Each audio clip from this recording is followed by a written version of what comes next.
এই যে বিএনপির একটু জনপ্রিয়তা কমে যাওয়া, ভোট যে প্রত্যাশিত ছিল সেখান থেকে একটু কমে যাওয়া, যেটি বলছিল এখানকার জামায়াত বা এনসিপির দুজন প্রতিনিধি, সেটির জন্য তারা বলছিল যে আপনার জনগণের যে ভাষা বা জনগণের চাওয়াটা বিএনপি বুঝতে পারছে না।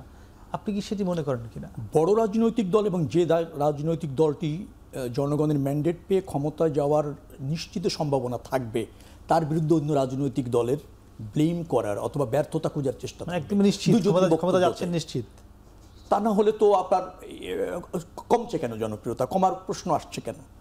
জনপ্রিয়তা না থাকলে তো আর কমার প্রশ্ন আসে না। এবং ক্ষমতায় যে যাই সেটা তো জনগণ বারবার প্রতিষ্ঠিত করেছে, 5বার নির্বাচিত করেছে আমাদেরকে। আমি যেখানে ছিলাম, চাঁদাবাজ দুষ্কৃতকারী কোনো রাজনৈতিক পরিচয় নেই। যদি রাজনৈতিক পরিচয় করেন, সবচেয়ে বেশি অঙ্কের টাকা নিয়ে চাঁদাবাজি করতে গিয়ে হাতে নাতে গ্রেপ্তার হলে এনসিপির দৃষ্টান্ত আছে, যদি আপনি ওইভাবে বলেন। হ্যাঁ, জামাত ইসলামের বিরুদ্ধে এই অভিযোগ আছে, চাঁদাবাজের জন্য উন্নয়ন নেতাকর্মীদের বহিষ্কার করেছে। একটু থামি, আমি আবার আসবো। সবচেয়ে বেশি অভিযোগ এনসিপি আপনার দিকে বলে নেই না, এটা টাকা সহ নাকি আপনারা ধরেন নিউমেরিক্যাল ফিগারে যদি আমরা কথা বলতে চাই, ডাটা ধরে, তাহলে এই ডাটা বলে শেষ করা যাবে না। এই ডাটা বলে শেষ করা যাবে না, কারণ আপনি মানে সকল স্তরে এখন পর্যন্ত বিএনপির যে চাঁদাবাজি, এই চাঁদাবাজি recorded. You just go do Google, you will get the evidence. আমি নতুন করে কিছু বলবো না, you just search it right now. আমাকে কিছু করা লাগবে না, and show it to the camera. আমার কিচ্ছু করা লাগবে না। সব সমস্যাটা কি দেখেন, সমস্যাটা হচ্ছে যে এনসিপির দিকে বল পাস করা তো সহজ। যেমন হয়েছে কি, বিএনপির মধ্যে যেই ব্যাপারটা, যেমন রবি ভাইদের মধ্যে যেই একটা মানে একটা অধ্যত্ত ব্যাপারটা কাজ করে, যে তাই যেমন বলতেছে যে জনপ্রিয়তা থাকলেই তো কমে।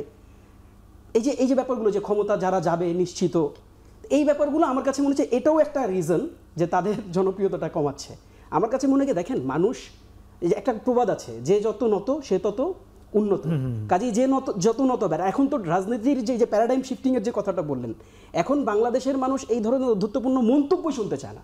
কেন শুনতে চায় না? যে এই ধরনের মন্তব্য দেয়। আমি আজকে বোধহয় স্ক্রল করতে গিয়ে জামাতে একজন নেতার মন্তব্য শুনলাম যে তাদেরকে কোনো একটা জরিপ তাদেরকে বলছে তারা ক্ষমতায় চলে আসছে। আমি এই মন্তব্যটা দেখার সাথে সাথে আমি আমাদের ইন্টারনাল একটা গ্রুপে আমি এটা দিয়ে বলেছি যে এই ভদ্রলোকের এই কমেন্ট জামাতের মিনিমাম 5টা আসন কমাইছে।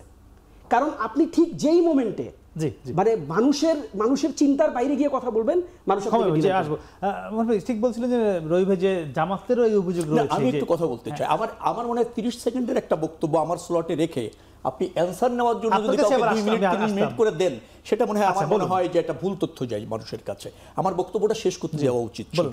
আমি একটা কথা বলার সাথে সাথে আপনি অ্যানসার নিতে গেলেন 2.5 মিনিট, আর আমাকে প্রশ্ন করার জন্য আপনি দিয়েছেন 30 সেকেন্ড। এটা আমার মনে হয় ভুল যায়। কথাটা হচ্ছে যে চাঁদাবাজদের কোনো রাজনৈতিক পরিচয় থাকে, এটার সাথে আমিও হাইলি এগ্রি। বিএনপির উপর এই চাঁদাবাজির দায় চাপানোর অনেক চেষ্টা করা হয়েছে, জনগণ প্রত্যাখ্যাত করেছে। যেখানে বিএনপির অভিযোগ এসেছে, প্রমাণিত হয়েছে, বিএনপি তাদের বিরুদ্ধে সাংগঠনিক ব্যবস্থা নিয়েছে। আচ্ছা, বিএনপির মধ্যে ঢালাও চাঁদাবাজির অভিযোগ থাকলে আপনি আমাকে বলেন, এ পর্যন্ত কয়জনকে গ্রেপ্তার করা হয়েছে, কয়জনকে আইন শৃঙ্খলা রক্ষাকারী বাহিনী আপনার আইনের আওতায় এনেছে? সরকার তো সেখানে অবাধ, বিএনপি তো কাউকে ডিফেন্ড করছে না, অর্থাৎ প্রচারণাটা অন্যরকমভাবে চলছে। আরেকটা কথা আমি বলে একবারই শেষ করে দিই। তিনি বলছিলেন ভারতের আধিপত্যবাদের বিরুদ্ধে জামাত নাকি লড়াই করেছে। কবে করেছে? আমরা রাজনীতি করেছি, রাষ্ট্র পরিচালনা করেছি ভারতের আধিপত্যবাদের বিরুদ্ধে। নট অনলি ভারতের আধিপত্যবাদ, আঞ্চলিক এবং আন্তর্জাতিক আধিপত্যবাদের বিরুদ্ধে বিএনপি লড়েছে।